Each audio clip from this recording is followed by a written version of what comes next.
Hi எல்லாம் வணக்கம். இது உங்கள் சிவி ஜோன். எல்லாரும் எப்படி இருக்கீங்க? இப்போ பற்றின ஒரு பயங்கரமான சம்பவம், பயங்கரமான வீடியோ. அதாவது எவிக்ஷன்லேருந்து ஒரு விஷயம் வந்திருக்கு. இன்றைக்கி யார் எவிக்ட் ஆக போகிறாங்க அப்படின்னு அந்த எவிக்ஷன் கார்டை காமிக்கும் போது உள்ளே எல்லோரும் பதறாங்க. ஸோ முக்கியமான நபர் தான் எவிக்டாக இருக்காங்கன்ற ஒரு விஷயம் வருது. அது யாருன்றது நான் சொல்லிட்டேன் ஆல்ரெடி. நேற்று ராணவ், இன்றைக்கி மஞ்சரி. ஸோ நேற்று ராணுவுக்கு அதிகப்படியாக ஓட்டு இருந்தும் இவரை எவிக்ட் செய்யப்பட்டது ஒரு பயங்கரமான சர்ச்சையை ஏற்படுத்தியிருக்கு.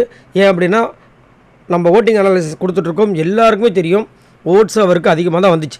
ஆனாலும் பார்த்தீங்கன்னா ஸ்ட்ரெயிட்டாக 3வது இடத்துலேருந்து அவரை தூக்கி அனுப்பிச்சதுனால இப்போ பயங்கர ஒரு பயம் ஒரு சில ரசிகர்களுக்கு வந்திருக்கு. யாருக்குன்னா முக்கியமாக சௌந்தர்யாவோட ஃபேன்ஸுக்கு எக்கச்சக்கமாக வந்திருக்கு. காரணம், இவரையே அனுப்பிச்சிட்டாங்களே, அப்போ சௌந்தர்யாவும் அதே மாதிரி தான் ராணுவ மாதிரி பேசிகிட்ருக்கோம். அப்போ சௌந்தர்யாவும் இந்த வாரம் அனுப்பிச்சிடுவாங்களோ அப்படின்ற ஒரு பதவதைப்பும் பயமும் இருக்குது.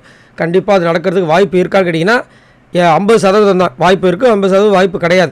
இப்போ இந்த ப்ரொமோவில் பார்த்தீங்கன்னா அவரே வரும்போது ஃபீல் பண்ணிட்டு தான் வர்றார். வாரம் ஒருத்தர் அனுப்புறது ரொம்ப கஷ்டம். இதுக்கு மேலேயும் என்னால் இன்றைக்கி அனுப்பணும் அப்படின்னு சொல்கிறது அதை விட கஷ்டம். ஆனாலும் வேறு வழி இல்லை, நம்மக்கிட்ட ஒரு ட்விஸ்ட் வேறு இருக்குது, அதை நான் செஞ்சு காமிக்கணும்னு சொல்லிட்டு அந்த எவிக்ஷன் கார்டை எடுத்து காமிக்கிறாரு. எல்லாம் அப்படியே ஷாக்காக பார்க்குறாங்க. இனிமேல் யார் இங்கே வந்தாலும், அதாவது ஸ்டேஜுக்கு இதுக்கப்புறமா எவிக்டாக இங்கே வந்தாலும் இது உங்களுடைய பெரிய வெற்றி அப்படின்றத மட்டும் ஞாபகம் வச்சுட்டு வாங்க, யாருன்னு பார்த்துடலாமான்னு சொல்லிட்டு கார்டை ஷோ பண்ணுறாரு. ஜாக்லின் பயங்கரமாக ஷாக்காக வராங்க. இன்னொரு பக்கம் நம்ம விஜய் விஷால் அருண்லாம் செம்ம ஷாக்காக வராங்க. ஆனால் அவங்க ஷாக்காக வர்றது பார்த்து இந்த சைடு தான் திரும்புகிறாங்க, அதாவது ஜாக்லின் பக்கம், மஞ்சரி பக்கம். ஸோ அதுலேருந்து நம்மளுக்கு தெரியுது. ஆனால் நிறைய பேரோட கருத்து என்னவாக இருக்குன்னா, மஞ்சரி உண்மையிலே ஒரு நல்ல ஒரு ஸ்போர்ட்ஸ்மேன்ஷிப் உடைய ஒரு பொண். ஆனால் அவங்களுக்கு ஏன் ஓட்டு வரமாட்டேன்றது தான் இப்போ ஒரு பெரிய சர்ச்சையாக இருக்குது. என்னை கேட்டிங்கன்னா மஞ்சரி பவித்ரா விட நல்ல ஒரு ஸ்போர்ட்ஸ்மேன்ஷிப் உடைய ஒரு ஃபீமேல் கண்டஸ்டன்ட். பவித்ரா இது வரைக்கும் எந்த டாஸ்க்கை பெருசாக இது பண்ணியிருக்காங்க. மஞ்சரி வயல்காடு வந்ததுக்கப்புறமா தான் பயங்கரமான சம்பவங்கள் நடந்துச்சு.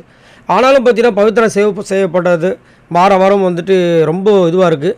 பட் மஞ்சரி இந்த வீட்டை விட்டு போக போகிறாங்க. அதனால தான் அவங்களுடைய இப்போ நெருங்கிய தோழியாக இருக்கிற ஜாக்லினுக்கு அது ரொம்ப பெரிய இடியாக இருக்கும். அது மட்டும் இல்லாமல் இந்த வாரம் தான் அந்த நியூ இயருக்கு ஸ்பெஷலாக கார்டெலாம் ரெடி பண்ணி கொடுத்தாங்க. கண்டிப்பாக போகும்போது கண்ணீர் விட்டு கதற போகிறாங்கன்றதில் மாற்றுக்கிறதே கிடையாது. ஏன்னா இப்போதைக்கு ஜாக்லினுக்கு ரொம்ப பக்கபலமாக ஒரு ஃப்ரெண்ட்ஷிப் மாதிரி இருக்கிறது மஞ்சரி மட்டும் தான். இப்போ அவங்க தான் இந்த வீட்டை விட்டு வெளியே போக போகிறாங்கன்றது தான் ஒரு பெரிய அப்டேட். சார், நீங்கள் உங்களோட கருத்தை சொல்லுங்கள். உங்களுக்கு மஞ்சரி எவிக்டான விஷயங்களும் ராணுவ எவிக்டான விஷயங்களும் எப்படி இருக்குது? சப்போஸ் இவங்க 2 பேரும் இல்லாமல் வேறு யாராவது எவிக்ட் ஆகணும்னா நீங்கள் யாரை சொல்வீங்க? மறக்காமல் கமெண்ட்ஸ் பண்ணுங்கள். பாய் நண்பர்களே.